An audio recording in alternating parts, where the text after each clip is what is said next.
बिस्मिल्लाहिर्रहमानिर्रहीम। अल्लाहुम्मा सल्ली अला मुहम्मद व अला आलि मुहम्मद। अस्सलाम वालेकुम स्टूडेंट्स। वालेकुम सलाम सर। जी जी, कल की क्लास में हमने जहाँ पे स्टॉप किया था that was the realisation of surplus on revaluation. और ये एक पॉलिसी चॉइस होती है कंपनी के लिए कि कंपनी की मर्जी है कि इसको ग्रेजुअली रिटेन अर्निंग में ट्रांसफ़र करे और शेयर होल्डर को रिलीफ दे। यानी रिलीफ से मुराद ये कि जो इंक्रीज्ड डेप्रिसिएशन चार्ज करके डिस्ट्रीब्यूटेबल प्रॉफिट जो कंपनी ने कम कर दिए थे, वो इस इंक्रीमेंटल डेप्रिसिएशन की अमाउंट से जब आप ग्रेजुअली ट्रांसफ़र करते हैं तो वो जो हिट पड़ी थी शेयर होल्डर को, वो ज़रा नॉर्मलाइज हो जाती है और शेयर होल्डर को फिर कोई एतराज़ नहीं होता कि जी आप हमें क्यों ये हिट लगा रहे हैं। लेकिन कंपनी ये भी कर सकती है कि जी कंपनी वेट करे डी रिकग्नाइज होने का, और डायरेक्टली जब एसेट को हम बुक्स में से रिमूव करेंगे तो एज पर IAS 16 जो भी उस वक्त सरप्लस का बैलेंस होता है वो डायरेक्टली रिटेन अर्निंग में ट्रांसफर हो जाता है। ठीक है, तो ये कॉन्सेप्ट हमने कल डिस्कस कर लिए थे। तो इसमें कोई कन्फ्यूजन है आप लोगों को तो आप मुझसे पूछ सकते हैं। अभी 1-2 मिनट हम इसमें दे देते हैं, फिर हम आज की जो प्रैक्टिस सेशन है वो स्टार्ट करते हैं। आज मेनली हमने प्रैक्टिस करनी है और जो MCQs मैंने आपको करने को दिए थे वो आप लोग करके लेके आए होंगे। ऑब्वियसली चैप्टर नंबर जो हमारा 218 पेज नंबर से आपको मैंने बताए थे वो भी हमने आज देखने हैं। जी अस्सलाम वालेकुम सर। जी जी वालेकुम सलाम। सर हमने कल ये इंक्रीमेंटल डेप्रिसिएशन हाँ जी जी जी पूछे सवाल। What were you saying? Sir आपको आवाज़ नहीं आ रही? जी जी आ रही है, वो आपकी बंद हो सर गई थी आवाज़ आना। जी सर मैं ये कह रहा हूँ कि जब हम एसेट को रीवैल्यू करते हैं तो उसकी फेयर वैल्यू इंक्रीज कर जाती है, तो एज सच उसकी एक्यूमुलेटेड डेप्रिसिएशन भी इंक्रीज हो जाती है, जिसकी अभी हमने कल बात की थी। नहीं, वो एक्यूमुलेटेड इंक्रीज नहीं होती है। वो जब हम सब्सीक्वेंट ईयर में डेप्रिसिएशन चार्ज करेंगे ना तो वो इंक्रीज्ड अमाउंट पे होता है। तो वो ऑब्वियसली वो फिर अमाउंट जो होता है, अगर हम एसेट को रीवैल्यू ना करते तो डेप्रिसिएशन कम चार्ज हो रहा होता, लेकिन चूंकि अब हमने एसेट को रीवैल्यू कर दिया है तो अब ज़्यादा अमाउंट का डेप्रिसिएशन चार्ज होगा ना, ये बात है। जी सर। अच्छा सर, अगर जी, हम एसेट रीवैल्यू कर दें और एसेट की फेयर वैल्यू कम आए तो फिर हम क्या करेंगे? उस केस में ऐसा नहीं होगा। उस केस में इंक्रीमेंटल की बात तो है ही नहीं ना, फिर वो तो सरप्लस की बात ही नहीं है ना। ये तो हम बात करते हैं कि जब सरप्लस क्रिएट होगा उस सरप्लस का ट्रीटमेंट था ये। वो तो लॉस है ना आपका सीधा सीधा। जी सर, क्लियर है। ठीक है, देखें हमने बात की है कि जब अपवर्ड रिवैल्यूएशन होगी और सरप्लस का अकाउंट बुक्स में क्रिएट होगा, उस सरप्लस के अकाउंट का ट्रीटमेंट क्या है वो हमने कल डिस्कस किया था।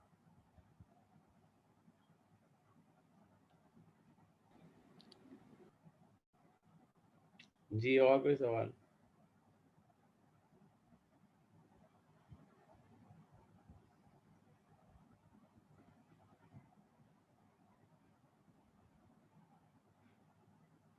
कोई सवाल नहीं किसी का? ओके ओके जी, अब हम एक दो क्वेश्चन सॉल्व करते हैं। और ये कल मैंने क्वेश्चन स्टार्ट करवाया था, क्वेश्चन नंबर 8 हम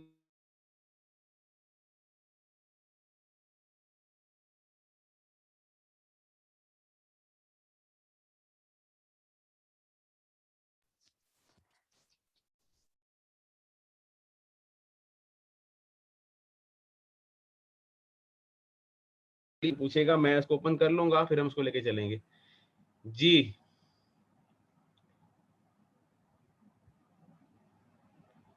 question number 16।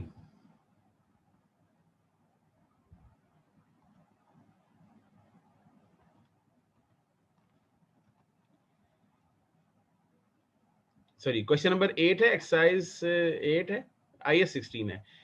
A company revalued its property on 1st April 2011 to 20 million rupees 8 million for the land. The property originally cost rupees 10 million, 2 million for the land and 10 years ago. The original life of the 40 years is unchanged. The company's policy is to make a transfer to realize profit in respect of excess depreciation. जी जनाब, अब आप क्या करेंगे, इसको 1 अप्रैल 2011 को आपने revalue किया है और अब आपने क्या करना है, इसकी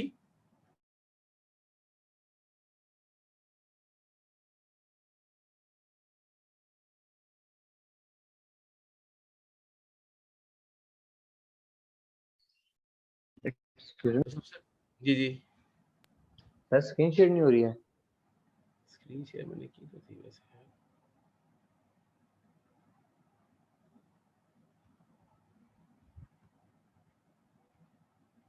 देखिए अब हुई है।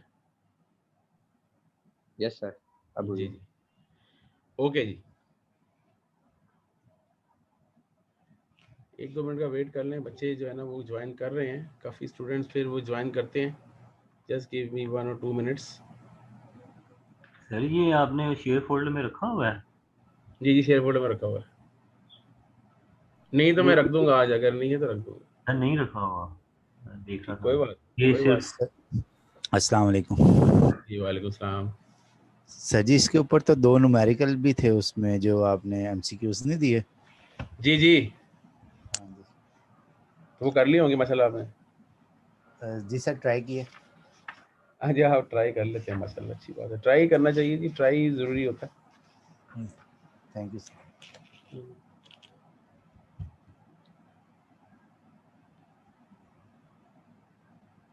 Just wait for minute. Sir सारे नहीं किए थे, एक जो थोड़े बहुत किए हैं उनमें से 1-2 चीज़ें आपसे डिस्कस करनी है, वो जस्ट समझा दीजिएगा मेहरबानी।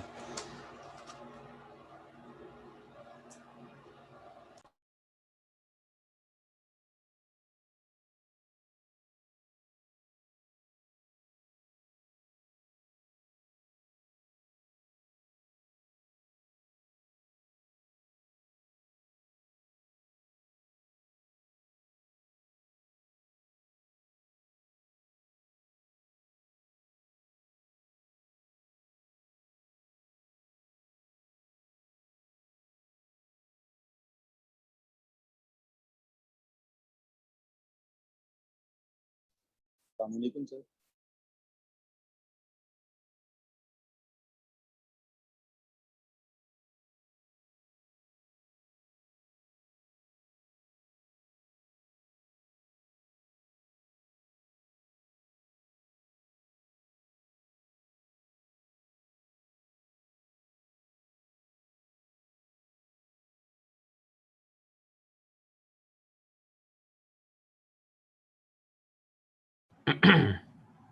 चलिए जी लेट्स स्टार्ट।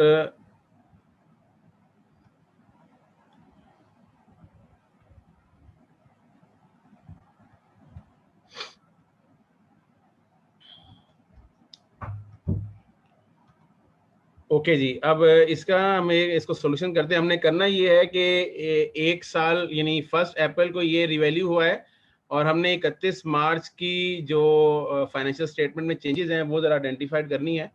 इस तरह का सवाल जो कि एग्जामिनेशन में तो नहीं आएगा, उसमें ऑप्शंस दिए होंगे ना आपको कैलकुलेट करके, लेकिन चूंकि ये क्वेश्चंस बड़े थोड़े से प्रैक्टिस के लिए अच्छे थे तो लिहाजा मैंने ये रखे हैं।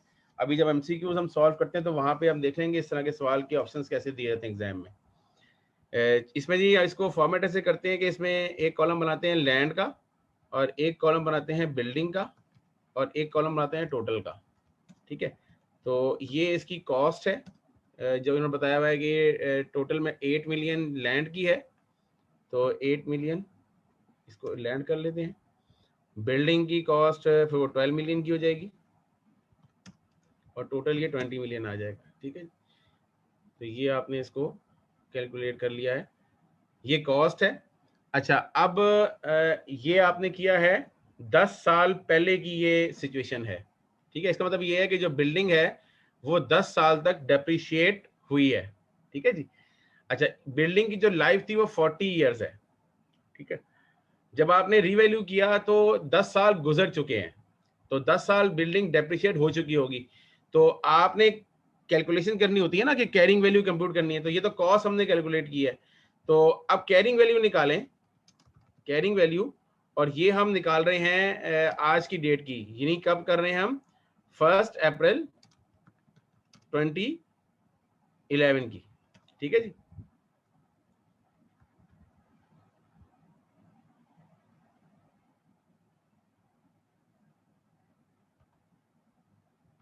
First April 2011। ठीक है जी। ये उसको हम कैरिंग वैल्यू, लैंड की तो कोई कैरिंग वैल्यू वही रहेगी सेम, क्योंकि लैंड तो डेप्रिशिएट होती नहीं है, लेकिन बिल्डिंग जो है ये डेप्रिशिएट होगी। और बिल्डिंग की जो कैरिंग वैल्यू है वो अब आप कैसे कैलकुलेट करेंगे कि इसमें से आप इसको 40 पे डिवाइड करेंगे। ठीक है,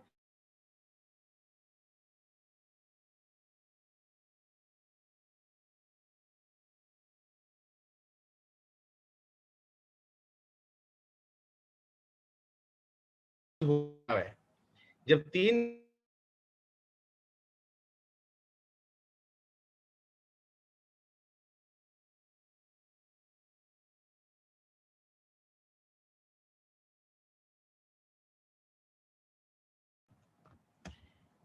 फेयर वैल्यू आपको बताई जा रही है। सर सॉरी दोबारा बता दीजिएगा, आवाज़ डिस्कनेक्ट हो गई आपकी। फिर सर आवाज नहीं है सर। क्या? लास्ट है पूरा रिपीट कर दे, कुछ समझ नहीं।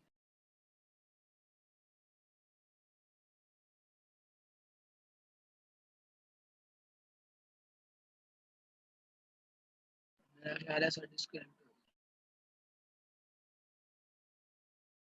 स्क्रीन भी नहीं शो हो रही।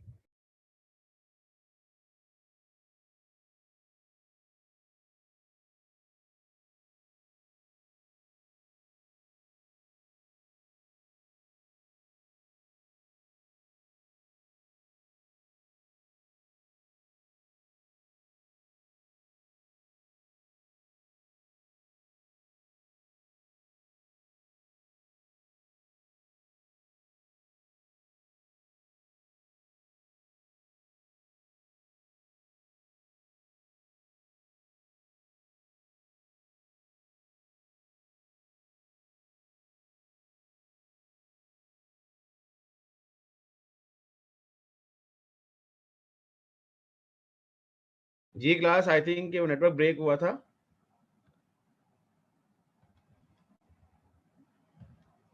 अच्छा, ये जो हमने जो कैलकुलेट किया ना कॉस्ट, ये कॉस्ट है जी वो 20 मिलियन। वो रीवैल्यूड, उसकी जो कॉस्ट थी वो 2 मिलियन लैंड की थी और बिल्डिंग की 8 मिलियन थी। हाँ जी, ये कॉस्ट है। तो ये 10 मिलियन इसकी कॉस्ट थी टोटल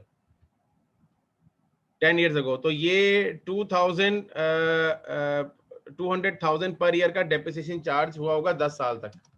ठीक है, तो ये इस वक्त टोटल डेप्रिसिएशन चार्ज हो चुका होगा। आपको आवाज आ रही है मेरी स्टूडेंट्स? जी सर। जी 2 यस मिलियन सर, का। अब आ रही। Yes sir. तो हाँ जी, लैंड की कैरिंग वैल्यू तो वही रहेगी क्योंकि लैंड तो चेंज नहीं हुई है, जबकि जो बिल्डिंग की कैरिंग वैल्यू है वो अब हो जाएगी 6 मिलियन की। ठीक है, क्योंकि 2 मिलियन का डेप्रिसिएशन चार्ज हो चुका होगा 10 सालों में, क्योंकि 10 साल गुजर चुके हैं ना, आप 40 ईयर्स में से 10 साल गुजर चुके हैं। तो ये है जी इसकी फेयर वैल्यू। अच्छा, फेयर वैल्यू में दी हुई है 20 मिलियन, जिसमें से 8 मिलियन लैंड का है और बाकी जो 12 मिलियन है वो बिल्डिंग का है। टोटल ये 20 मिलियन आ गई। तो इसका जो सरप्लस आएगा, लैंड के अगेंस्ट सरप्लस है 6 मिलियन का और बिल्डिंग के अगेंस्ट भी सरप्लस जो है वो 6 मिलियन का ही है। ठीक है, और टोटल ये जो सरप्लस आ गया वो 12 मिलियन का आ गया। ठीक है जी, यहां तक कोई कंफ्यूजन किसी का तो पूछ ले। सर ये पर ये डेप्रिसिएशन कैसे निकालिए? हाँ जी, 40 साल लाइफ है ना जी, तो आपने सिर्फ 8 मिलियन को डेप्रिशिएट करना है, क्योंकि बाकी लैंड तो डेप्रिशिएट होती नहीं है। सर आवाज आपकी काफी मिसिंग हो रही है। हाँ, वो पता नहीं नेटवर्क का कोई इशू है, पर देखें जो 10 ईयर्स अगो जो आपकी कॉस्ट थी ना, रेवेन्यू तो आपने आज किया है, जो 10 ईयर्स अगो जो कॉस्ट थी वो 10 मिलियन थी। 10 मिलियन में से 2 मिलियन लैंड का है, बाकी 8 मिलियन आप डेप्रिशिएट करोगे। 8 मिलियन को डिवाइड करें 40 पे तो 2 लाख रुपए आता है। 2 लाख पर ईयर है, लेकिन 10 ईयर्स तक आप उसको डेप्रिशिएट करते रहे हैं, क्योंकि आपने 10 ईयर्स अगो उसको परचेज किया होगा, ठीक है। तो आज 10 साल गुजर चुके हैं और आप उसको रिवैल्यू करने लगे हैं, ओके, ठीक है जी। Thank you sir. हाँ, अच्छा, अब इसमें देखें टोटल जो सरप्राइज की जब एंट्री पास करेंगे, अगर आपकी जनरल एंट्री पास करें तो बस उसको क्विकली देख लेते हैं। आपको डिटेल से मैंने एंट्रीज करवा दी है। आपने लैंड को इंक्रीज करना है 6 मिलियन से, बिल्डिंग इंक्रीज होगी 6 मिलियन से, वो नेट ऑफ आप उसको कर लीजिएगा जो एक्यूमुलेटेड है, ठीक है। वो आप ऑलरेडी जानते हैं कि किस तरीके से उसको जस्ट करना है, ठीक है। तो यानी नेट जो इंक्रीज होगा वो बिल्डिंग वो 6 मिलियन से होगी, टोटल सरप्लस जो है वो क्रिएट होगा 12 मिलियन से, ठीक है। अच्छा, यहाँ पे एक चीज ये है कि जब डेप्रिसिएशन चार्ज होगा वो अब इस 12 मिलियन पे होगा, क्योंकि 12 मिलियन अब इसकी न्यू वो है वो लाइव न्यू कॉस्ट है जो आगे डेप्रिशिएट होगी फर्दर, ठीक है। और 12 मिलियन को आप डिवाइड करेंगे 30 पे, 4 मिलियन वो आ जाएगा 4 लाख, ठीक है। 4 लाख डेप्रिसिएशन आप आपसे चार्ज कर रहे हैं और पहले चार्ज कर रहे थे 2 लाख रुपया, ठीक है। और इसका मतलब ये है कि अब आप 4 लाख आगे से चार्ज करेंगे तो 2 लाख रुपया आप इंक्रीमेंटल डेप्रिसिएशन चार्ज करने लगे हैं, ठीक है। तो 2 लाख रुपए का डेप्रिसिएशन इंक्रीमेंटल है, ठीक है। आप करेंगे क्या, अब मैं आपको इसकी फाइनेंशियल स्टेटमेंट बना के दिखाऊंगा कि ये किस तरह ये रिपोर्ट होगा बैलेंस शीट में। जी देखिए, सबसे पहले तो आपने बैलेंस शीट में रिपोर्ट करना है या स्टेटमेंट ऑफ फाइनेंशियल पोजीशन बनानी है।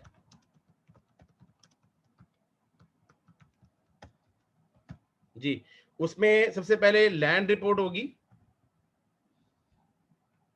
8 मिलियन से, और ये बन रही है किस डेट को, ये बन रही है 31 मार्च 2012 को, ठीक है। लैंड और बिल्डिंग रिपोर्ट होगी, बिल्डिंग रिपोर्ट होगी जी, इसमें कॉलम हम इनर बनाते हैं जिसमें ये पहले 12 मिलियन रिपोर्ट होगी और इसमें से लेस कर देंगे एक्यूमुलेटेड डेप्रीसिएशन जो कि 4 लाख होगा, ठीक है। तो टोटल जो लैंड रिपोर्ट बिल्डिंग रिपोर्ट होगी वो 11.6 मिलियन से रिपोर्ट होगी, ठीक है। ये आपकी स्टेटमेंट ऑफ फाइनेंशियल पोजीशन के अंदर रिपोर्ट होगी। अब इसमें सरप्लस का जो बैलेंस है वो कितना रिपोर्ट होगा जी, सरप्लस ऑन रीवैल्यूएशन जी। ओरिजिनल सरप्लस था 12 मिलियन का, इसमें से माइनस कर देंगे 2 मिलियन, सॉरी 2 लाख जो कि इंक्रीमेंटल डेप्रिसिएशन, तो ये सरप्लस का अमाउंट आ जाएगा कितना 11.8 मिलियन।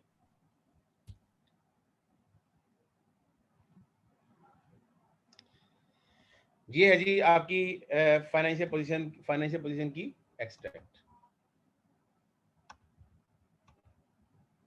क्योंकि 1 साल गुजर चुका है ना, 1 साल पहले हमने रिवैल्यू किया था और सरप्लस 12 मिलियन क्रिएट हुआ, लेकिन हमारी पॉलिसी क्या है कि हम इंक्रीमेंटल डेप्रिसिएशन के अमाउंट से क्या करते हैं, सरप्लस को रिटेन अर्निंग में ट्रांसफर करते रहते हैं।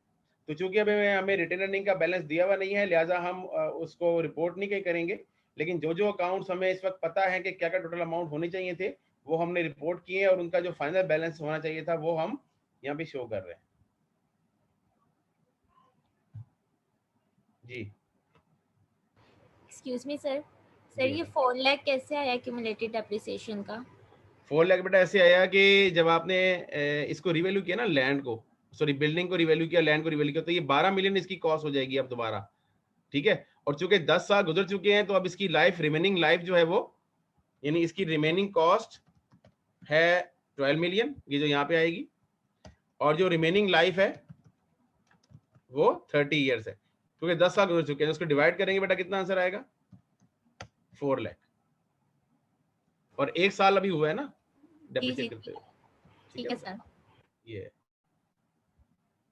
जी, और कोई सवाल?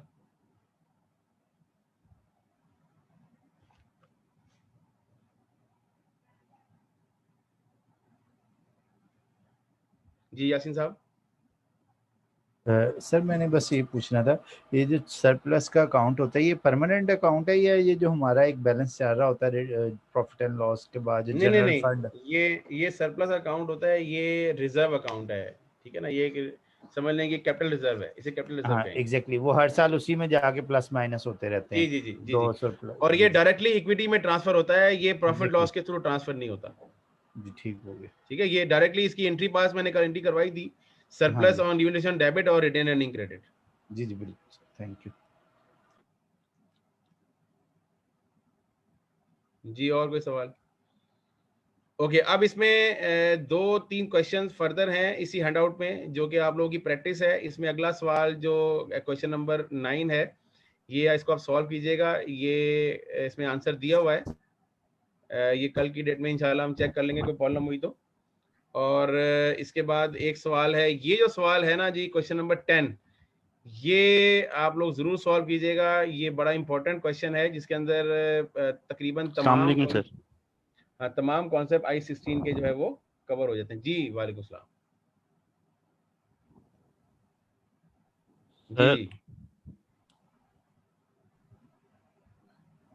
सर ये इसी वाले क्वेश्चन पे आइएगा जरा, जो अभी हम कर रहे हैं ये।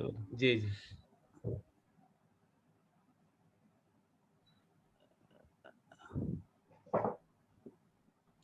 सर ये जो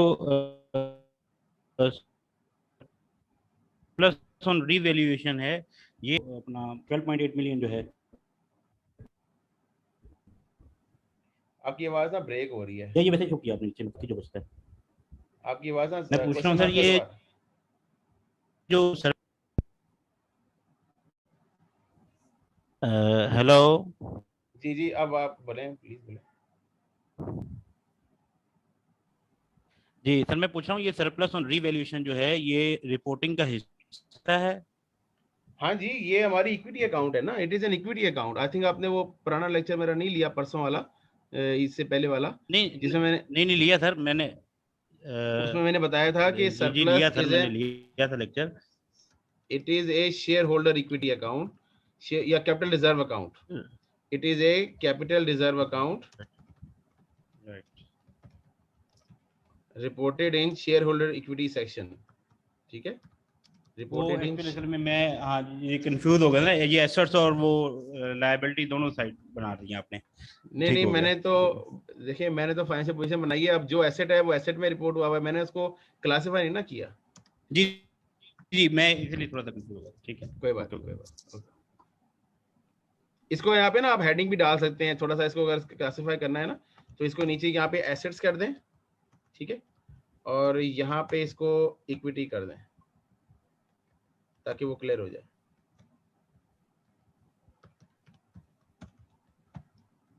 ठीक है, अब क्लियर हो गया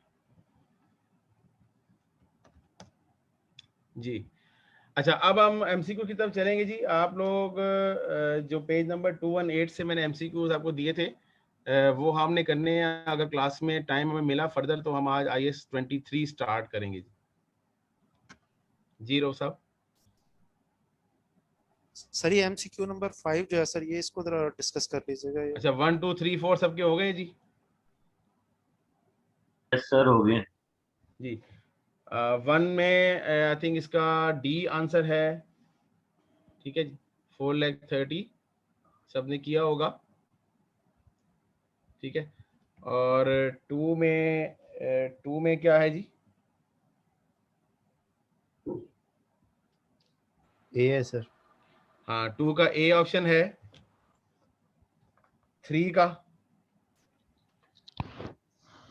ए है सर। अच्छा, ये सबने सॉल्व किए हैं, तो इट इज वेरी इंपॉर्टेंट। ठीक है, सबने इसको सॉल्व किया होना चाहिए। सर कुछ सॉल्व किए हैं, कुछ जो समझ नहीं आए वो फिर आंसर देख के समझ लिए हैं। अच्छा, समझ आ गए थे? 2 में थोड़ा सा डिस्कस करना जी सर। ये सर 2 को थोड़ा डिस्कस करना है। 2 को डिस्कस कर लें। 2 में क्या कह रहा है जी? 2 में वो कह रहे हैं कि an entity owns 2 building A and B which are mute कर they might, which are currently recorded in the books at carrying amounts of 170 and 330 respectively. ठीक है, जो ए बिल्डिंग है उसका कैरिंग अमाउंट है जी, ए बिल्डिंग का कैरिंग अमाउंट है 170,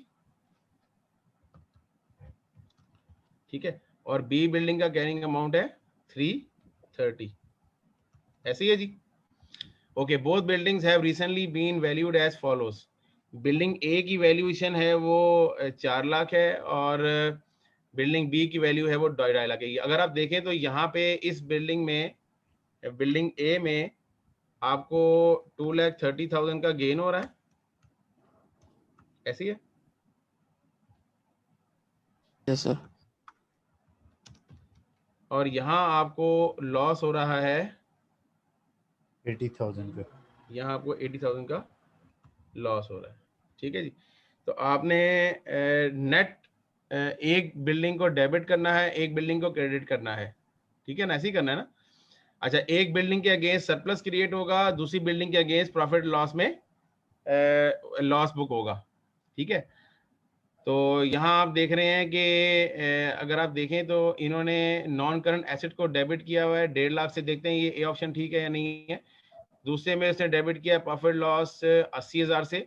तीसरे में अदर कॉम्प्रिहेंसिव इनकम या सरप्लस वेरिएशन क्रेडिट किया हुआ है इसने 2,30,000 से, ठीक है। चलें, अच्छा, दूसरे क्वेश्चन में इसने क्या किया हुआ है, नॉन करंट एसेट को डेबिट किया हुआ है 1.5 लाख से ये, और स्टेटमेंट ऑफ प्रॉफिट लॉस को 30 से किया हुआ है। ये तो इसलिए गलत है क्योंकि आपका लॉस 80 है तो आपने 30 से क्यों किया हुआ है, तो ये तो वैसे ही गलत हो गया ऑप्शन, ठीक है।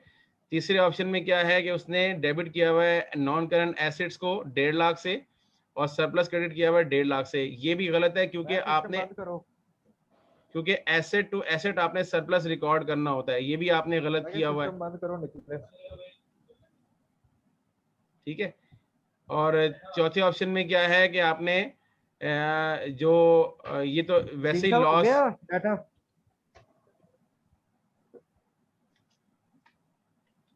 जी जिनका माइक अनम्यूट है वो अपने माइक म्यूट कर लें।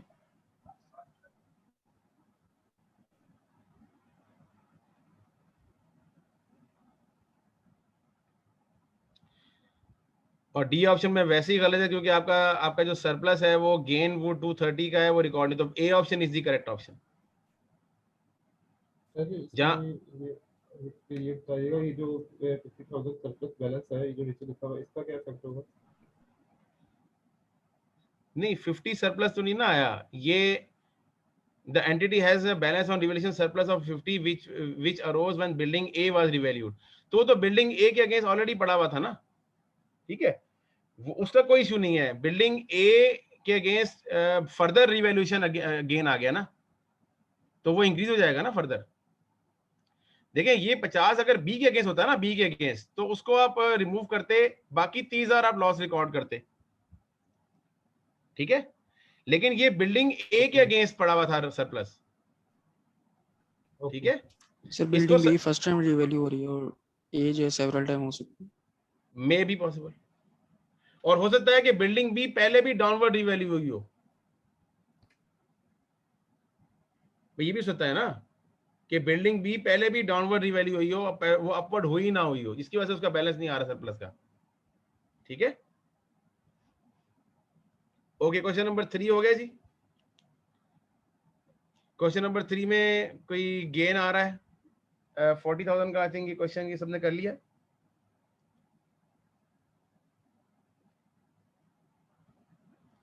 ये जो क्वेश्चन मैंने आपको आज करवाया है ना एक्सेल पे, ये तकरीबन उस तरह का क्वेश्चन है जिसके अंदर तकरीबन मोर और लेस वही चीजें शामिल है इसमें। इसमें ऑप्शन ठीक है जी, ए वाला जी। Question number 4, question number 4, which of the following statements are correct, ठीक है जी। If the revaluation model is used, the property, plant, equipment revaluation must be subsequently made at sufficient regularity to ensure that carrying amount does not differ materially from fair value at each reporting date। Okay, when an item of property, plant, equipment is revalued, there is no requirement that the entire class, ये तो गलत हो गया ना पहले, ठीक है, तो इसमें ये गलत है, तो यहाँ पे option only one statement is correct. ठीक है जी, ये ए ऑप्शन इज करेक्ट। अगर यहाँ पे नंबर 2 में ये होता कि इंटायर क्लास भी रिवैल्यू होती तो फिर ये दोनों स्टेटमेंट करेक्ट होती, तो ये सीट करेक्ट होता, लेकिन यहाँ पे इन्होंने नंबर 2 को इनकरेक्ट कर दिया है स्टेटमेंट को।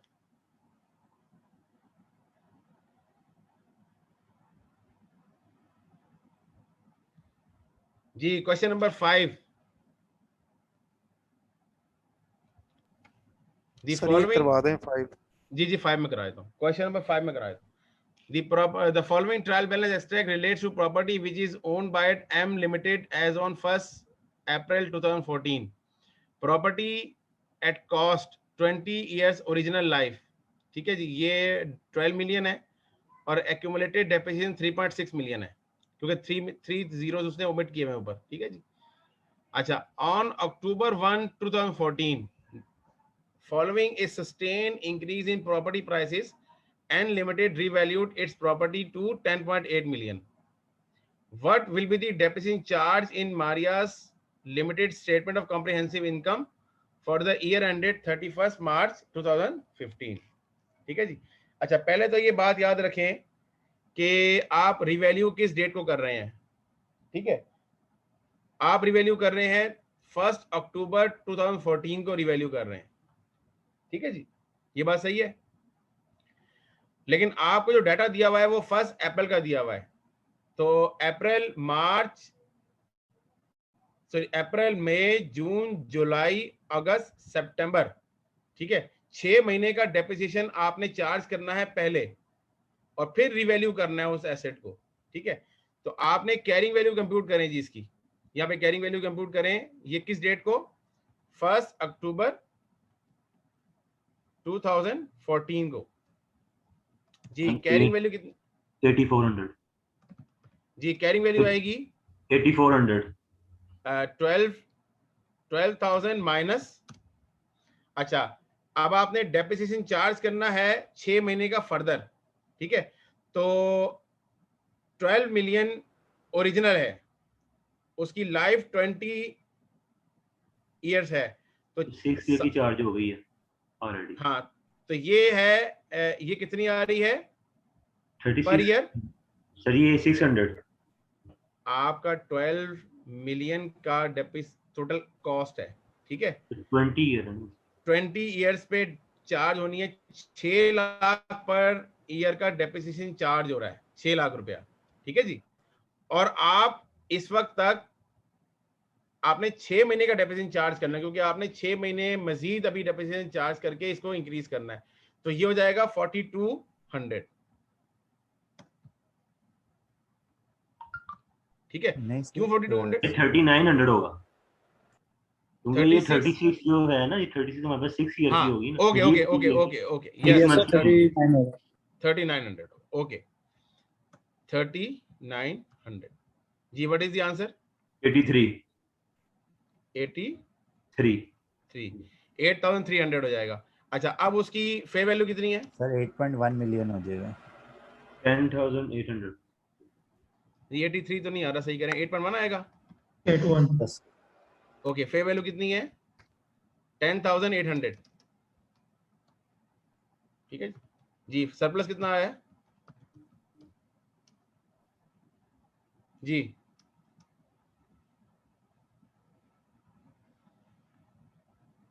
$2,700 2700। चले, हमें सरप्लस का वैसे अमाउंट निकालना नहीं था, लेकिन मैंने निकाल लिया है।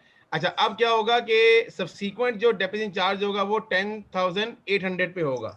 ठीक है जी, लेकिन 10,800 जो है ये अब कितने सालों का है पहले मुझे बताएं। 13.5 यानी कि 13.5 साल की। 13.5 साल की, सही। ये 13.5 साल, क्योंकि 13.5 साल कैसे जी कि यहाँ पे यही नहीं समझ आ रही। हाँ, बताता हूँ ना। 1 साल का डेप्रिसिएशन कितना था जी? 600। नहीं, जिनको समझ नहीं आ रही उनसे पूछ रहा हूँ मैं। जी जी सर। 1 साल का कितना डेप्रिसिएशन था?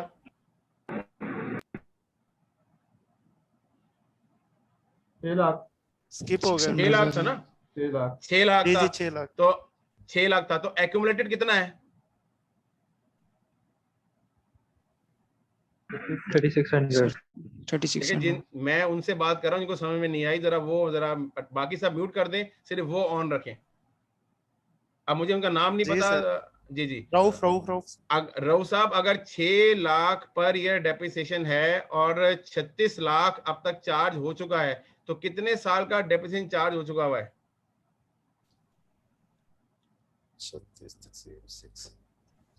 6 साल का सर। 6 साल का, लेकिन अभी आपने आधे साल का और चार्ज किया ताकि वो 39 बन जाए, ऐसे किया था ना? तो 6.5 इयर्स का डेप्रिसिएशन चार्ज हो चुका हुआ है इस वक्त तक। तो 10,800 जो है ये अब 13.5 इयर्स पे स्प्रेड होगा। करें इसको स्प्रेड। सर ये बन जाएगा 800। 10,800 डिवाइडेड बाय 13.5, ये हो जाएगा 8 लाख। 8 लाख सर। जी सर। ठीक है, ये हो जाएगा 8 लाख, या 800 चले कर लें। ठीक है, 3 0 ओमिट है ना, ये 800 कर लें। अच्छा, ये 800 जो है कि 6 महीने का है। ठीक है, ठीक है।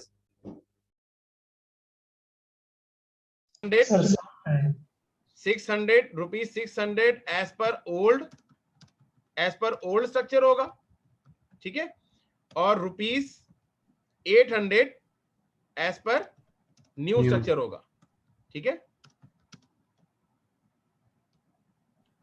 ठीक है, लेकिन ये 600 जो है इसका हाफ करेंगे ना, क्योंकि 3 महीने के लिए करेंगे ना, इसको करेंगे, इसको 6 महीने, इसको 3 करेंगे, इसको 4 करेंगे। जी सर। ठीक है, 700 तो टोटल हो जाएगा 700। तो ऑप्शन सी इज करेक्ट। ठीक है sir, thank you. Okay, question number 6। आगे तो थ्योरेटिकल ही है, वो आपने माशाल्लाह सारे कर लिए होंगे। 6 से लेकर 6, 7, 8, 9, हाँ जी 6, 7, 8, 9 तक कोई प्रॉब्लम किसी का तो पूछें। और देखिए, मैं जिनसे पूछ रहा होता हूँ वो अटेम्प्ट करके आए होने चाहिए, तभी उनको चीज समझ में आएगी, वरना हमारे पास थोड़ा सा टाइम शॉर्ट होता है कि हम हर चीज को अटेम्प्ट डिस्कस नहीं कर सकते। आप लोग अटेम्प्ट करके आए, ठीक है, और उस पर फिर हम उसको डिस्कस करेंगे, आपको समझ में नहीं आया।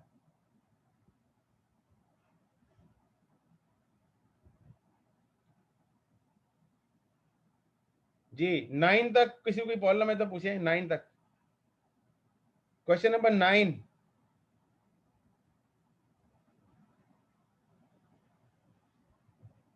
सर बाकी अब हमें सी सर, क्वेश्चन नंबर 9 का सी है। नहीं जी, क्वेश्चन नंबर 9 का सी आंसर नहीं है, क्वेश्चन नंबर 9 का डी आंसर है। वो C answer is incorrect in the book. धोखा खा गए।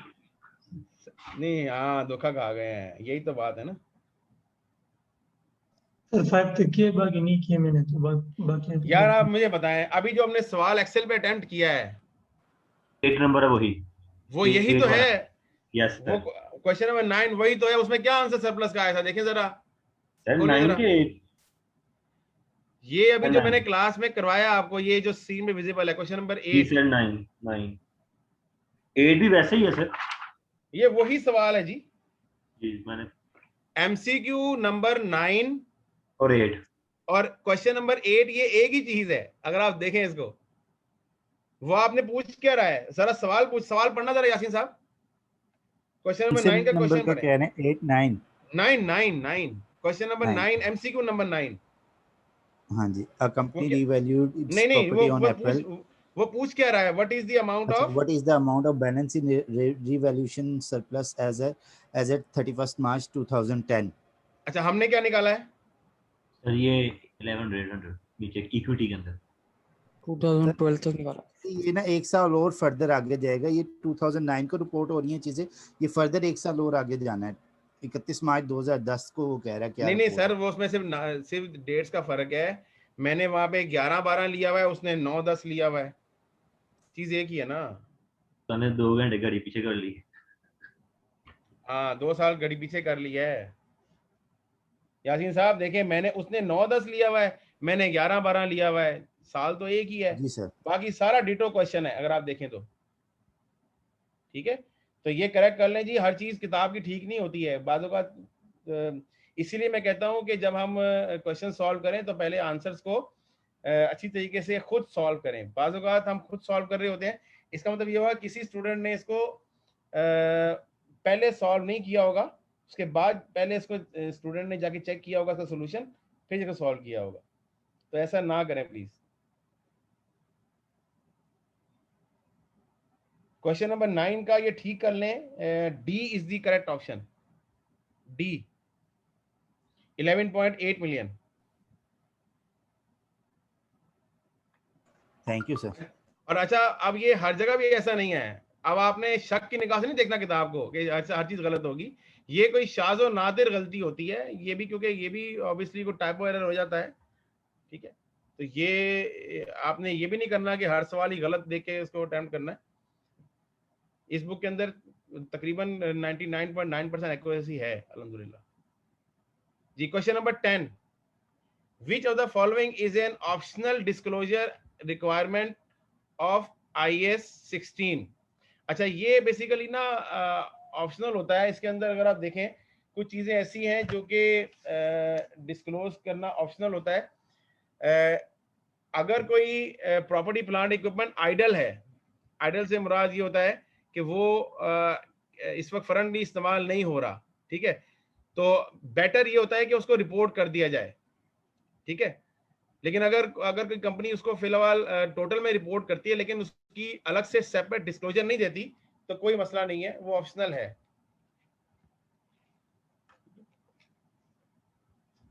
D is the correct option. Okay, 11 का आंसर क्या है जी आपके पास? ए सर। ए। भाई सब लोगों ने किए हैं ये सवाल या फिर हम इसको ऐसे डिस्कस कर रहे हैं?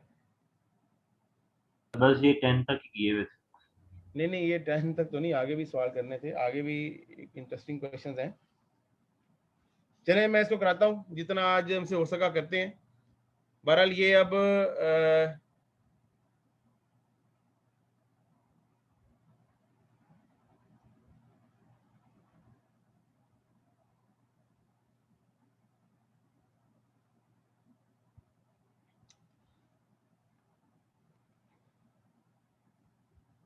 Question number 12, a non-current asset costing rupees 2,60,000 and a carrying value of 1,45,000 is revalued to 291. How should revaluation be recorded? ये तो बड़ा सिंपल है जी। जी यासिन साहब के अलावा। अच्छा, अगर आप देखें तो इसमें एसेट की कॉस्ट है 2,16,000 और कैरिंग वैल्यू 145 है, तो एक्यूमुलेट कितना होगा जी इसका?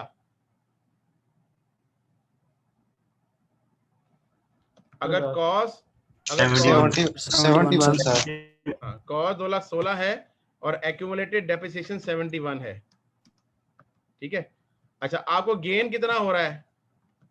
146 का गेन 146 कैसे? 291 को 145 से माइनस करेंगे, यानी 291 माइनस 145 दैट इज 146। ठीक है, अब आपने करना है कि एसेट अकाउंट को, आपने एसेट को इंक्रीज करना है 146 से, लेकिन आप देखें कि आपने एक्यूमुलेटेड को भी कम करना है। तो आप क्या करेंगे कि एक्यूमुलेटेड को 0 कर देंगे और जो रिमेनिंग है डेबिट करेंगे वो एसेट को, और गेन रिकॉर्ड करेंगे 146 से। तो ये B option is correct. B option is correct, yes.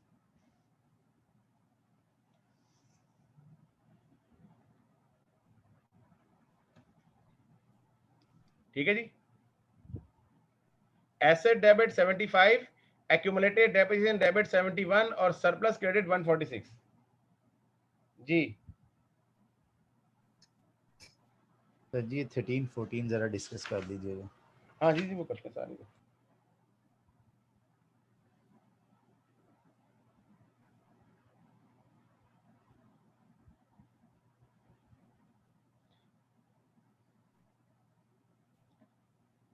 Okay, When the item of property, plant and equipment are stated at devalued amount, the following must be disclosed. ठीक है. अच्छा, ये जो डिस्क्लोजर्स है ना, ये डिस्क्लोजर्स मैंने डेलिबरेटली वहां पे डिस्कस नहीं किए थे क्योंकि एमसीक्यूज में आ जाते हैं सारे. ठीक है. तो यहाँ पे ये तमाम डिस्क्लोजर्स जो हैं ये आपने डिस्क्लोज करने होते हैं रीवैल्यूड प्रॉपर्टी के. ये एक तरीके से आप नोट भी कर लीजिएगा कि ये पूरे सारे के सारे जितने भी दिए हुए हैं 1 से लेकर 6 तक, ये सारे के सारे डिस्क्लोजर आपको देने पड़ेंगे.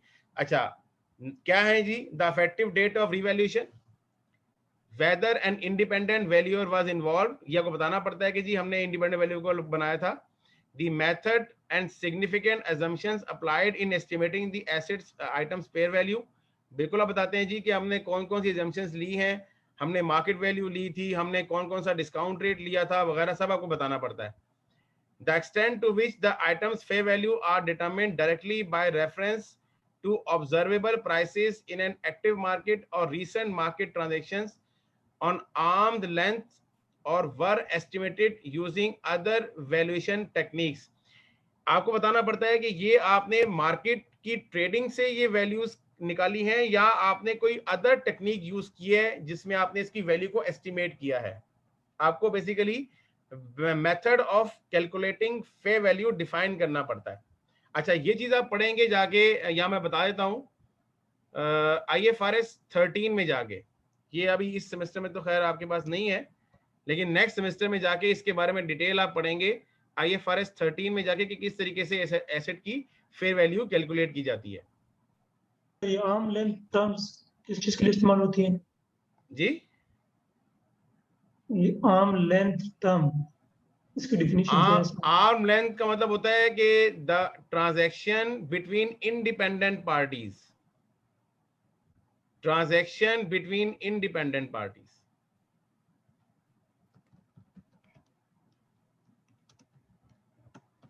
Between independent parties.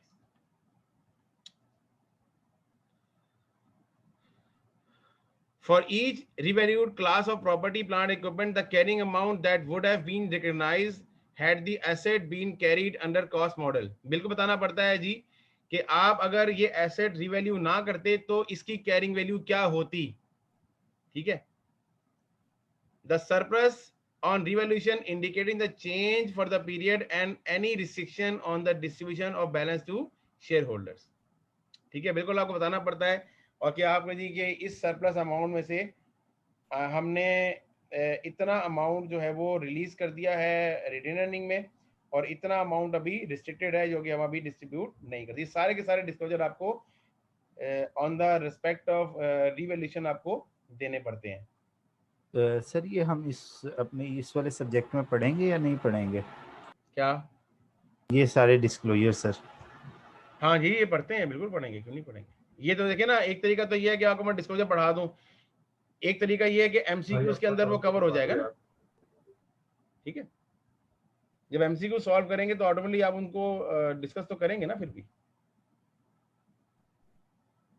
वहां पे दो काम हो रहे हैं ना कि आपका एग्जाम पैटर्न भी एक सॉल्व हो रहा है और आपका वो चीज पढ़ भी रहे हैं. सर ये डिपेंडेंट पार्टी और इंडिपेंडेंट पार्टी में क्या यहाँ पे क्या फर्क है? अगर दो भाई हैं तो वो डिपेंडेंट पार्टी हो जाएंगे आपस में. ठीक है, मतलब रिलेटेड पार्टी कहते हैं. इंडिपेंडेंट पार्टी का उलट है रिलेटेड पार्टी. ठीक है, रिलेटेड पार्टी नहीं होनी चाहिए. अगर parties are related then there will be no arm length transaction. अगर दो भाई आपस में ट्रेडिंग कर रहे हैं तो वो है उनके दरमियान आर्म्स लेंथ ट्रांजैक्शन नहीं कहलाएगी. लेकिन अगर दो अजनबी आपस में डील कर रहे हैं तो वो आर्म लेंथ ट्रांजैक्शन कहलाएगी क्योंकि वो दोनों पार्टीज अनरिलेटेड है या इनडिपेंडेंट है. ये कॉन्फ्लिक्ट ऑफ इंटरेस्ट की बात है सर? जी जी बिल्कुल. अगर देखें ना, अगर आप लेट्स सपोज फादर के साथ कोई ट्रांजैक्शन करते हैं तो आप उनको थोड़ा सा लेवरेज तो देंगे ना. अगर आपका कोई बचपन का दोस्त आपके पास आपकी बाइक खरीदने के लिए आएगा तो आप उसको वही प्राइस तो नहीं दोगे ना जो आप एक आम बंदे को दोगे. ये देंगे आप सर, बोलो। बिल्कुल दे देंगे। नहीं वो तो तुम दे दोगे ना, बाकी मैं आम बंदे की बात कर रहा हूँ। आपने तो उसको कहना है तुम डबल दे मुझे। 2-4 हज़ार ऊपर रखते हैं पाकिस्तानी हाँ तो जानने वाले को। हाँ, तू डबल दे, नहीं 2-4 नहीं, तू डबल दे मुझे। सही है ना, क्योंकि तू ही हाथ आया, मेरे और कोई हाथ ही नहीं आ रहा था। सही है, गुड। सर जी जी सर, अगर रिवैल्यूएशन के लिए सर एक से ज्यादा डेट्स हो तो हमने किस डेट को चूज करना होता है? ये सर ये कंपनी डिसाइड करती है ना, ये कंपनी डिसाइड करती है। ये तो कंपनी ने डिसाइड करना है कि मैंने किस डेट को रिवैल्यू करना है। और तो ये ये कंपनी रिवैल्यूएशन मॉडल जी सर इसमें नहीं बताएगा कि कौन सी डेट करनी ये है या नहीं फिर नहीं नहीं, ये बेसिकली इसका- ना, ये तो आपको गाइडलाइन दे रहा है ना, ये तो मैनेजमेंट ने डिसाइड करना है कि हमने किस डेट की वैल्यू को बुक्स में इनकॉर्पोरेट करना है। ये तो मैनेजमेंट ने डिसाइड करना होता है ना। उसने आपको 2 पॉइंट बताए हैं जी, जो मैंने कल डिस्कस किए थे। एक पॉइंट ये था कि ये जो रिवैल्यूएशन है ये सफिशिएंट रेगुलरिटी से आपने करनी है। अब वो रेगुलरिटी क्या है ये भी मैनेजमेंट ने डिसाइड करनी है। और दूसरा पॉइंट ये था कि अगर एक क्लास, एक आइटम को आप रिवैल्यू करो तो पूरी क्लास को रिवैल्यू करना पड़ेगा। ठीक है, अब वो ये डिसीजन मैनेजमेंट का है कि कितनी रेगुलरिटी पीरियड क्या होगा, 6 महीने का होगा, साल का होगा, 2 साल का होगा, 8 महीने का होगा। ये मैनेजमेंट ने एसेट की प्राइस में फ्लक्चुएशन की वॉलेटिलिटी को देखते हुए डिसाइड करना है। नहीं सर, मेरा क्वेश्चन ये था कि एक से ज्यादा डेट दी गई हो हमें रिवैल्यूएशन के लिए। नहीं तो आपने फिर सब पे रिवैल्यू करना है ना। फिर अगर आपको बताया गया कि सब पे रिवैल्यू किया गया है, नहीं, अगर आपको उनमें से पहले किसको चॉइस करना है कि ये मैंने डेट अभी जो है ना इस पे रिवैल्यूएट करना है? जो अर्ली डेट होगी पहले उस पे रिवैल्यू करेंगे। अच्छा, ठीक है, उसके बाद आहिस्ता आहिस्ता उसको रिवैल्यू करेंगे। हर डेट को, जिस तरह ये क्वेश्चन नंबर में आप ये कीजिएगा, आप जिन्होंने क्वेश्चन किया है मुझसे अभी, ये क्वेश्चन नंबर 10, यहाँ पे देखें डिफरेंट डेट्स दी हुई हैं, तो ये आपके लिए बड़ी अच्छी एक्सरसाइज है। क्वेश्चन नंबर 10 जो एक्सेल फाइल में भेजूंगा इंशाल्लाह आपको, इसमें आंसर भी दिए हुए हैं।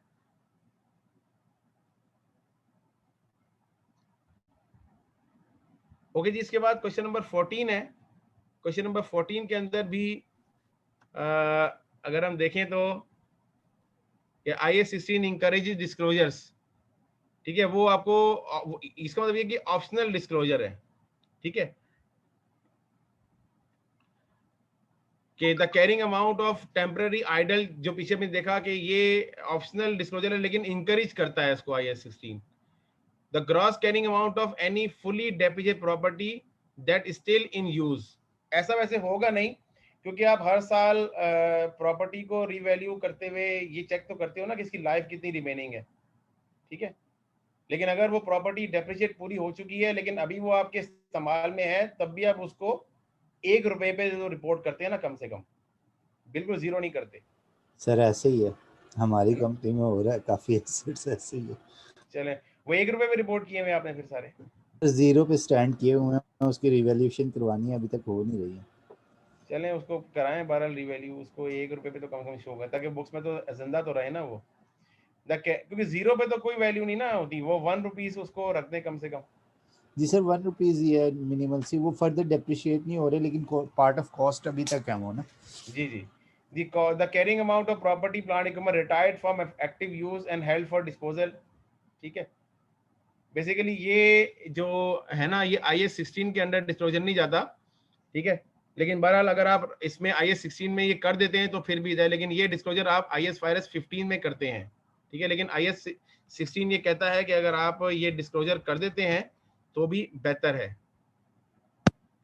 When the cost model is used, the fair value property plant equipment when it is materially different from carrying amount। Yes, ये भी IAS 16 कहता है कि आप बिल्कुल इसको रिपोर्ट करें कि अगर आप कॉस्ट मॉडल यूज कर रहे हैं तो एसेट की फेयर वैल्यू क्या होती, जो कि अगर आप रीवैल्यू मॉडल यूज करते। ठीक है, तो इसमें भी डी ऑप्शन इज करेक्ट।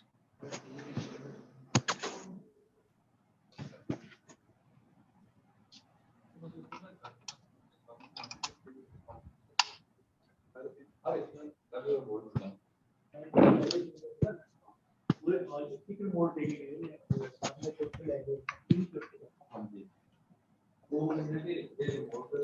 अब सर जी जी अटेंडेंस आप वो खुद ही लगा देते हैं, क्या करते हैं जी जी जो वो हमारे जो अटेंडेंस आपकी लग जाती है। आपने माशाल्लाह वो लिखा हुआ ना अपना रजिस्ट्रेशन नंबर, वो उसे सर देख के लग मैंने जाती कल है। भी नहीं था लिखा, मैं इसलिए मुझे भूल गया था, मैंने कहा आज भी नहीं लिखा, मैं पूछ लूं कि पूछ नहीं रहे सर अटेंडेंस का। नहीं नहीं अटेंडेंस लग जाती है, वो स्क्रीनशॉट लेके ना आपके वो सारे हमने रखे होते हैं।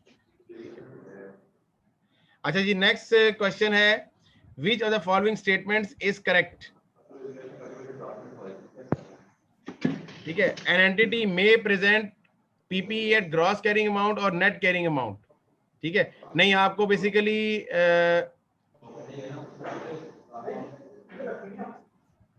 नेट कैरिंग अमाउंट पे रिपोर्ट करना होता है, उसकी जो वर्किंग होती है वो आपने बैक एंड पे शो करनी। ये ऑप्शन ये गलत है।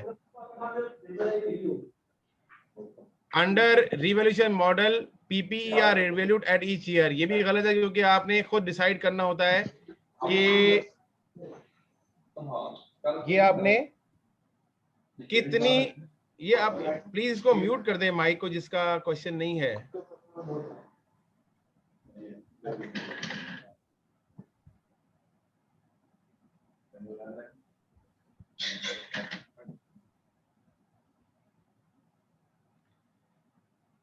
जब आप रिवैल्यूएशन मॉडल को सेलेक्ट करते हैं तो आपने ड्यूरेशन खुद डिफाइन करनी होती है, हर साल ये मैंडेटरी नहीं है, ये गलत है। डी ऑप्शन में क्या है कि अगर आपने एक प्रॉपर्टी वैल्यू की है या किसी एक को वैल्यू किया है तो किस तमाम पीपी को रिवैल्यू नहीं करना, पूरी क्लास को रिवैल्यू करना है।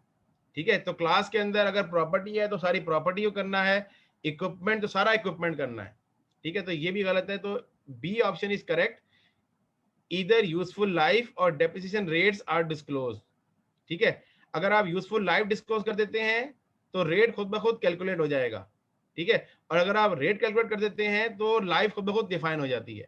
तो या तो आप ये बता दें या आप ये बता दें, आपकी मर्जी है, दोनों रिक्वायर्ड नहीं है। तो B option is correct.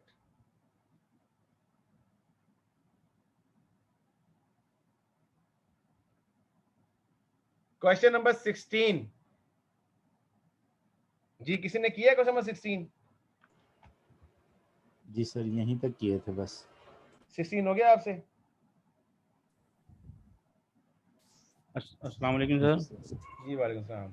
Sir ये जो लास्ट वाला पॉइंट है, अभी हम ये डिस्कस कर रहे थे कि अगर एक एसेट को हम रीवैल्यू करते हैं तो फिर हमें पूरी क्लास ऑफ एसेट को रीवैल्यू करना पड़ता है, ऐसे ही था? जी जी। तो ये डी ऑप्शन में मतलब यही बात नहीं है?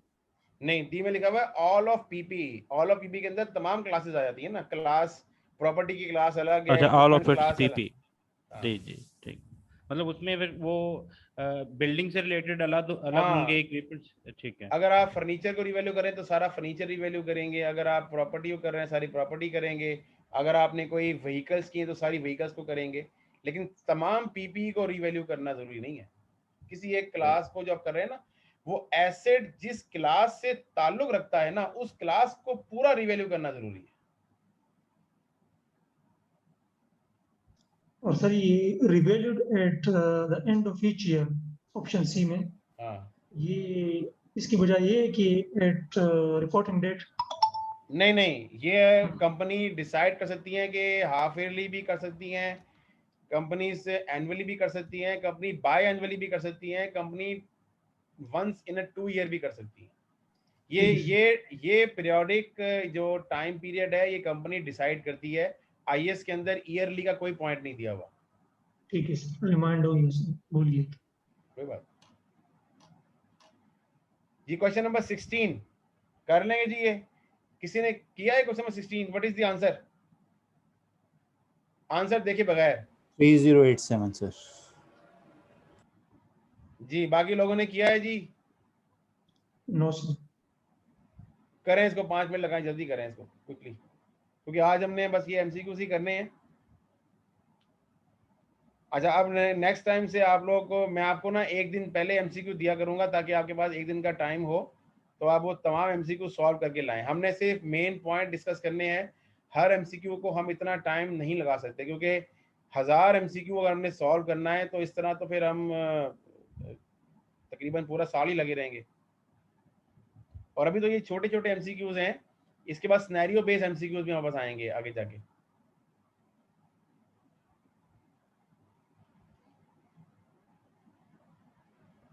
तो जिसने भी ये एमसीक्यू सॉल्व नहीं किए हैं वो कल जरूर सॉल्व करें ये पूरे 32। इसके अलावा मैं आपको जब नेक्स्ट आईएएस पढ़ाऊंगा अभी आईएएस 23, तो आई वुड सजेस्ट कि हमें बाकी टाइम आईएएस 23 पे अभी लगाना चाहिए, आधा घंटा जो रह गया है, क्योंकि अब स्टैंडर्ड्स हमारे पास बहुत ज़्यादा हैं।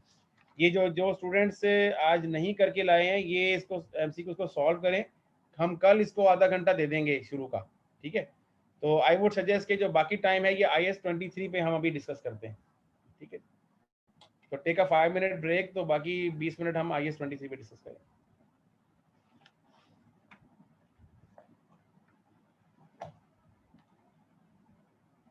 मैंने इसीलिए आपको सोल्यूशन साथ में प्रोवाइड किए हुए हैं कि आप जब आप खुद सॉल्व करें तो उसके साथ सोल्यूशन को आप मैच करें, और उसमें अगर कोई आपको कंफ्यूजन होती है कि ये सवाल कैसे हो गया, तो फिर आप ज़रूर उस क्वेश्चन को अपने पास नोट करें और अगली क्लास में शुरू के जो टाइम पीरियड होता है उसमें डिस्कस करें।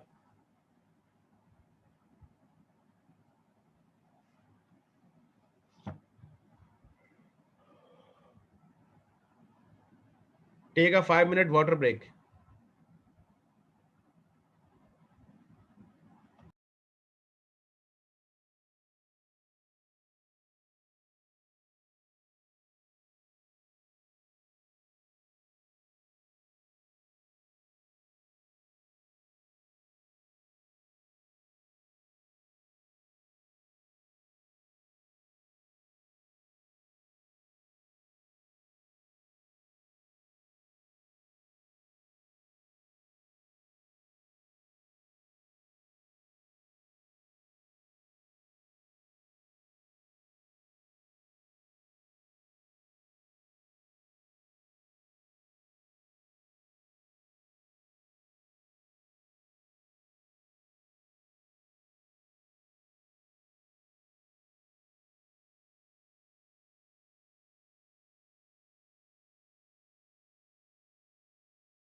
कोई मुझे बताएगा सर अभी ब्रेक से पहले क्या बता के गए हैं?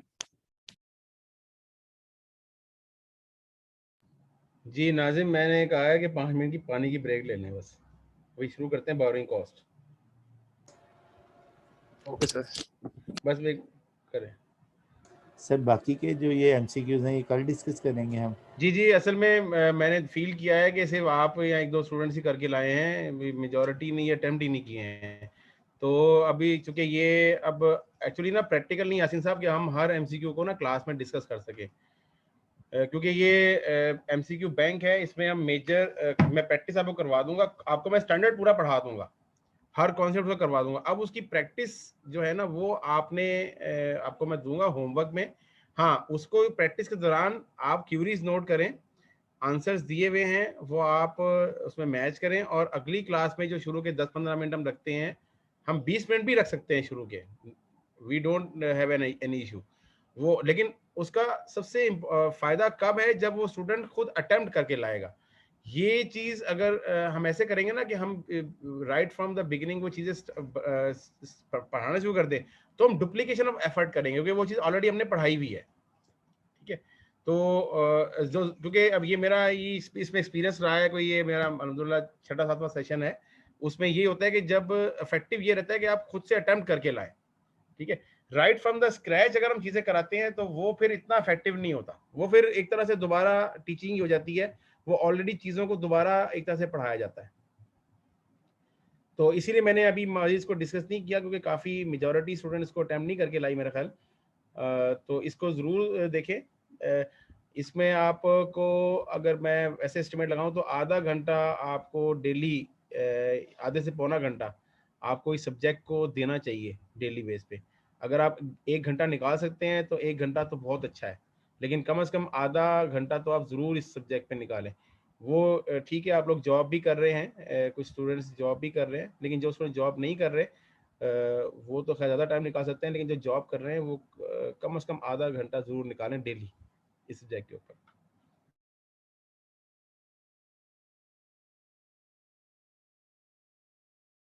Thank you sir.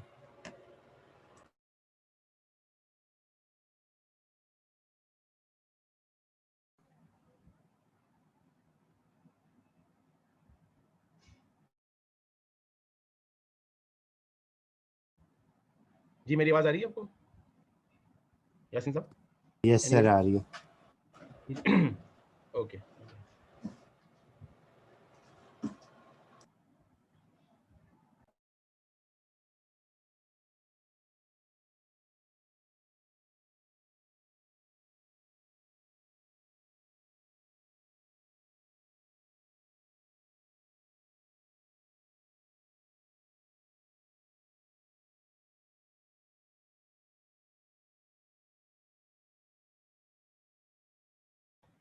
Ji, now the next standard that we are going to study is the IS 23, that is borrowing cost। ठीक है, और borrowing cost बड़ा important standard है, और ये examiner का favorite standard है, क्योंकि इसके अंदर calculations थोड़ी सी technical हैं, लेकिन बहरहाल वो इतनी technical भी नहीं है कि समझ ही ना आए, बहुत बारीक calculation होती हैं, लेकिन बड़ी simple सी हैं। ठीक है, तो इसको हम ज़रा white board पे समझेंगे। तो white board पे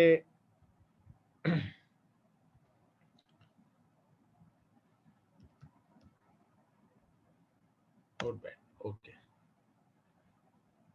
बोरोइंग कॉस्ट नाम से लगता है कि कोई खतरनाक चीज का नाम है, लेकिन बोरोइंग कॉस्ट का मतलब होता है इंटरेस्ट एक्सपेंस। ठीक है, ये कोई टेक्निकल नाम नहीं है। फाइनेंशियल रिपोर्टिंग के अंदर बोरोइंग कॉस्ट कहें, इंटरेस्ट एक्सपेंस कहें या फाइनेंस कॉस्ट कहें, एक ही बात है। ठीक है, अगर हम आगे जाके लीजिंग की बात करेंगे तो वहां पे हम फाइनेंस कॉस्ट की बात करेंगे।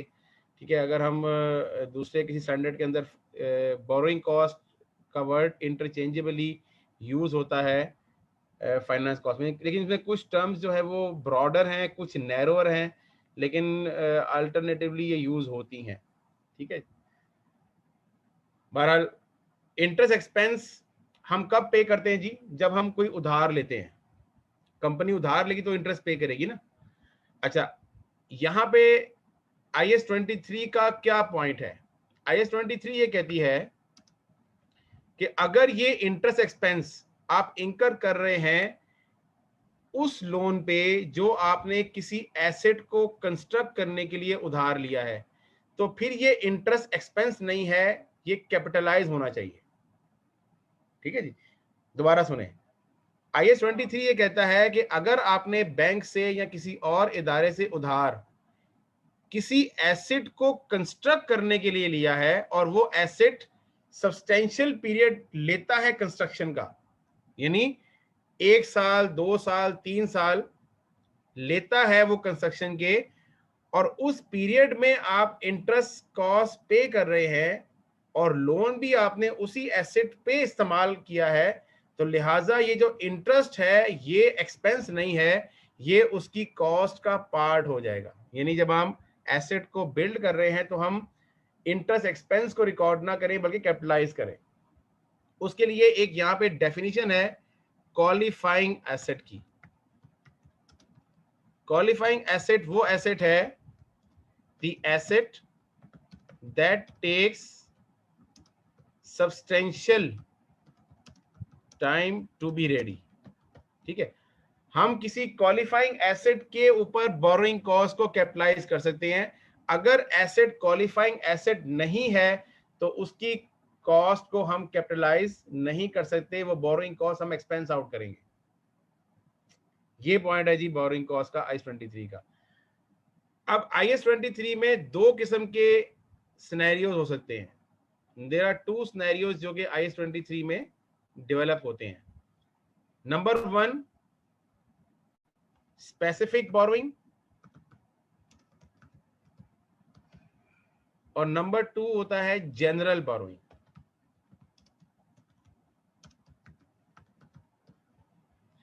अच्छा, अब ये क्या चीज है जी, पैसे खर्च रहे हैं लेकिन वो पैसे हमने स्पेसिफिक उस एसेट का के नाम डेडिकेट कर दिए हैं। ठीक है, the loan was taken specifically in the name of that asset, in the name of defined qualifying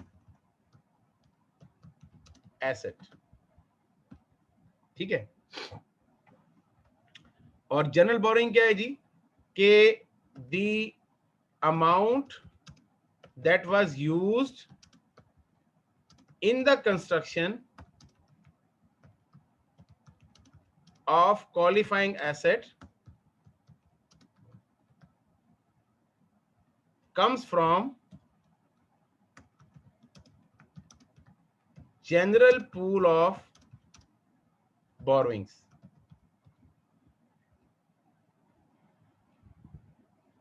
जी आप लोग नोट करें साथ साथ ये पॉइंट मेरे। ये रात को ये सर नेटवर्क प्रॉब्लम हो गया था सर। जी मैं इसको अभी पहले मैं जनरल बोरोइंग पढ़ाऊंगा, ये स्पेसिफिक बोरोइंग इंशाल्लाह हम कल देखेंगे। 2 किस्म की बोरोइंग होती हैं जी IAS 23 के अंदर, स्पेसिफिक बोरोइंग और जनरल बोरोइंग। स्पेसिफिक बोरोइंग का मतलब ये है कि जो लोन आपने डिफाइंड क्वालिफाइंग एसेट के ऊपर लिया है, यानी आपने एक घर बनाना है, कंपनी ने एक बिल्डिंग बनानी है और उस बिल्डिंग के लिए आपने लोन लिया है, ये होगी स्पेसिफिक बोरोइंग। जनरल बोरोइंग क्या है कि आपने डिफरेंट सोर्सेज से लोन लिया हुआ है ऑलरेडी और उन सोर्सेज से आपने पैसे निकाल के इस बिल्डिंग पे लगाए हैं। आपको ये नहीं पता कि जो पैसे आप इस्तेमाल कर रहे हो ये पैसे मैंने किस बैंक से उधार लिए हैं। हो सकता है कि अभी देखा ना, आपने 3 बैंकों से उधार लिए। फर्स्ट नंबर मैं यहाँ बनाता हूं, लेट सपोज आपने एक लोन लिया है A बैंक से, ठीक है, 8% के ऊपर, वो है 10 मिलियन का या 1 मिलियन का। एक आपने लिया है B बैंक से, वो 9% पे लोन लिया हुआ है, वो है 9 लाख रुपए का। और एक आपने लिया हुआ है C बैंक से, वो आपने लिया हुआ है 11% पे, वो है 5 लाख रुपए का। ठीक है जी, ये आपने 3 लोन ऑलरेडी लिए हुए हैं और यहां को बताया जा रहा है द कंपनी यूज्ड ₹12 या 8 lakh from above pool to construct a building, ठीक है जी, on January 1, 2020। अब देखिए आपने 8 लाख रुपए यूज किए हैं इस पूल में से। पूल का टोटल कितना बनता है जी? 24 लाख, 2.4 मिलियन बनता है। अब 24 लाख का आपके पास ऑलरेडी बोरोइंग्स पड़ी हुई हैं। 24 लाख की बोरोइंग में से आपने 8 लाख रुपए इस्तेमाल किए। अब आप ये डिफाइन नहीं कर सकते कि ये 8 लाख रुपए आपने किस में से यूज किए हैं। आपने इसमें से 8 लाख यूज किए हैं, इसमें से किए हैं, इसमें से किए हैं, क्योंकि आपको नहीं पता। ये कहलाती है जनरल बोरोइंग। इस केस में जो amount to be capitalize compute करना है वो कैसे करेंगे? There are 2 steps to calculate the amount to be capitalized. Number 1, calculate weighted average borrowing rate. Weighted average borrowing rate, number 1. Or number 2, apply the rate to the amount used.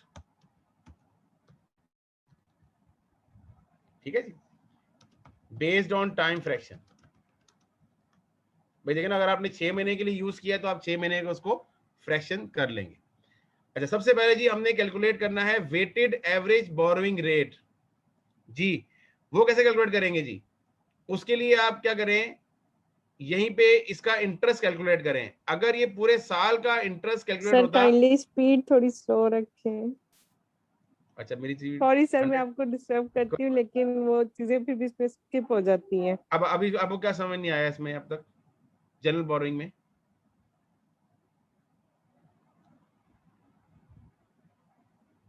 Ji ji sir ये last जो 2 points है calculate weighted हाँ, average. ये अब मैं बता रहा हूँ, ये मैं कैलकुलेट करवाने लगा ना इसको। देखिए कॉन्सेप्ट ये है, दोबारा सुने, कि जब कंपनी ने बहुत सारे लोन लिए हुए हों और डिफरेंट बैंकों से या डिफरेंट सोर्सेज से आपने बोरोइंग्स की हुई हो, तो आप उसी पूल में से अगर कोई पैसे किसी बिल्डिंग को कंस्ट्रक्ट करने के लिए इस्तेमाल कर रहे हैं तो आपको ये नहीं पता होता कि इस पे कौन सा रेट अप्लाई करना है। भाई अगर आपने ये 8 लाख रुपए बैंक नंबर ए से लिए होते तो आप डायरेक्टली इस 8 लाख को 8% से मल्टीप्लाई करके वो अमाउंट इंटरेस्ट कैलकुलेट कर ले और वो कैपिटलाइज कर ले। लेकिन आपको ये नहीं पता कि आपने 8 लाख रुपए इसी एक मिलियन में से इस्तेमाल किए हैं, ये नहीं पता आपको। ये जनरल बोरोइंग कहलाती हैं, ठीक है। इस केस में क्या करेंगे आप, ये ना तो आप 8% यूज कर सकते हैं, ना ही आप 9% यूज कर सकते हैं, ना ही आप 11% यूज कर सकते हैं, बल्कि आपको वेटेड एवरेज रेट कंप्यूट करना पड़ेगा, ठीक है। जिसके लिए क्या करना पड़ेगा, आपको एक कॉलम और ऐड करें इंटरेस्ट का। ये तो प्रिंसिपल है ना, दिस इज प्रिंसिपल। एक कॉलम ऐड करें इंटरेस्ट का। जी अमाउंट इंटरेस्ट कैलकुलेट करें जी, कितना आएगा इंटरेस्ट? 8 बैंक 0.8। ये 80,000 आएगा ना जी पूरे साल का? जी सर 80,000 आएगा। इधर कितना आएगा? 81 और इधर कितना आएगा? 55। इन तीनों को ऐड करें 216। 2,16,000। 2,16,000 को डिवाइड कर लें 2.4 मिलियन से। Step 1 weighted average rate. नहीं पूरा नहीं बताया मुझे, पूरा बताया। Weighted average rate is equal to 2,16,000 divided by 2.4 million. जी 0.09 9% सर। पूरा 9 है? जी सर। ओके ये तो अच्छा हो गया, 9%। अब देखें ये इत्तेफाक से 9% आया है, लेकिन ये हर दफा ऐसा नहीं होगा कि किसी एक में से निकल आए। ये 9% इत्तेफाकिया है कि 9% आ गया, ठीक है जी। 9% रेट कहलाएगा वेटेड एवरेज बोरोइंग रेट, ठीक है। अच्छा, इस रेट को मल्टीप्लाई करेंगे आप जो अपने अमाउंट यूज किया, तो capitalize amount, capitalize borrowing cost is equal to 8 lakh multiply by 9%, और चूंकि ये पूरे साल इस्तेमाल हुआ है तो इसको 12 महीने पूरा लेंगे। अगर ये इस्तेमाल हुआ होता लेट सपोज 1 सितंबर को, तो फिर हम सितंबर, अक्टूबर, नवंबर, दिसंबर 4 महीने के लिए लेते, ठीक है। तो यहाँ पे हमने कैपिटलाइज करना है दिसंबर 31, 2020 के लिए, दिसंबर 31, 2020 पर। जी बेटा कितना अमाउंट आएगा?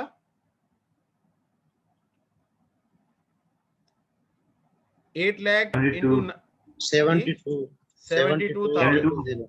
Yes, 72,000 is the amount that will be capitalized. और ये अमाउंट, आप इस अमाउंट से इंटरेस्ट एक्सपेंस को डेबिट नहीं करेंगे, बल्कि बिल्डिंग की कॉस्ट में ऐड कर देंगे, जो हमने IAS 16 में पढ़ा था। IAS 16 के अंदर हमने जो कॉस्ट कैलकुलेट कर रहे होंगे ना, जो बिल्डिंग की कॉस्ट का पार्ट बनती है, ये 72,000 रुपए उसकी कॉस्ट का पार्ट बन जाएंगे। इस तरीके से ये अगले साल भी अगर ये कंस्ट्रक्शन होती रहती है तो अगले साल भी पूरा जितना भी अमाउंट हम यूज करेंगे उस पे जो भी इंटरेस्ट बनेगा इस रेट के मुताबिक वो भी उसकी कॉस्ट का पार्ट बनता रहेगा, ठीक है जी। तो ये कहलाती है general borrowings. General borrowing case में क्या होता है कि हम weighted average borrowing rate compute करते हैं, नंबर 1, और जितना भी अमाउंट हमने उस एसेट पे इस्तेमाल किया होता है उस एसेट पे हम उसको फिर फर्दर अप्लाई करते हैं उस रेट को, और जो अमाउंट आता है उस अमाउंट से हम एसेट की कॉस्ट का पार्ट उसको बना लेते हैं। Excuse me sir. जी जी। तो ये 72,000 पे हमने 8 लाख के ऊपर इंटरेस्ट पे कर रहे हैं हम? हाँ जी, ये इंटरेस्ट होगा ना, ये वेटेड एवरेज इंटरेस्ट है, क्योंकि देखें ना हमने ये 8 लाख रुपए किस पूल में से किए हमें नहीं पता, तो हमने वेटेड एवरेज रेट कंप्यूट किया 9% का। जी सर, ठीक है जी, ओके। अच्छा, अब चूंकि आपको मेरे एमसीक्यूज भी करने को दिए हैं काफी ज्यादा, तो अब होमवर्क आपका वही एमसीक्यूज ही है। ये चैप्टर नंबर 15 है आपके कोर्स पैक का। इंशाल्लाह इसी स्लाइड को हम कंटिन्यू करेंगे कल, होपफुली कि ये स्लाइड अब कहीं इंटैक्ट रहे। वैसे आपके सीआर ने ग्रुप में भेज तो दी है। सर होमवर्क रिपीट करने कितने एमसीक्यूज करवाएंगे? ये जो 218 नंबर जो पेज था ना एमसीक्यू बैंक का, वहां से जो मैंने IAS 16 के एमसीक्यूज दिए थे वो आपने सॉल्व करके लाने सारे। तो कितने हैं वो? 32 है मेरे ख्याल से। Okay sir. क्वालिफाइंग एसेट तो बता दीजिएगा। Qualifying asset is the asset that takes substantial time to be ready. ठीक है, ये इंशाल्लाह हमने कल इसकी डेफिनेशन पढ़ लेनी है। ये इसके अंदर अगर आप ये IAS पेज नंबर देखें ना, तो यहाँ पे डेफिनेशंस के अंदर ये आ जाएगी इंशाल्लाह। ये देखें,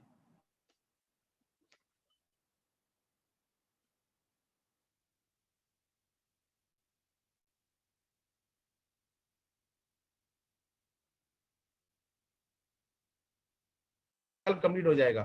कल फिर इसके एमसीक्यूज भी हम आपको दे देंगे करने के लिए।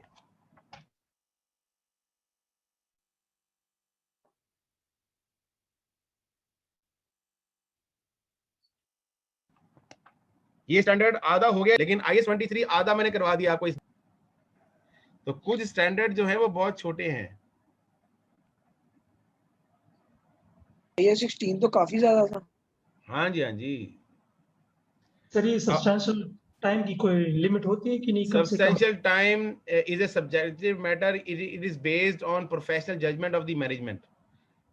मैनेजमेंट अगर समझती है कि 6 महीने सब्सटेंशियल है तो 6 महीने के अंदर जो होगा वो उसके लिए, कंपनी के लिए होगा। कंपनी टू कंपनी वेरी करता है, इसलिए ये प्रिंसिपल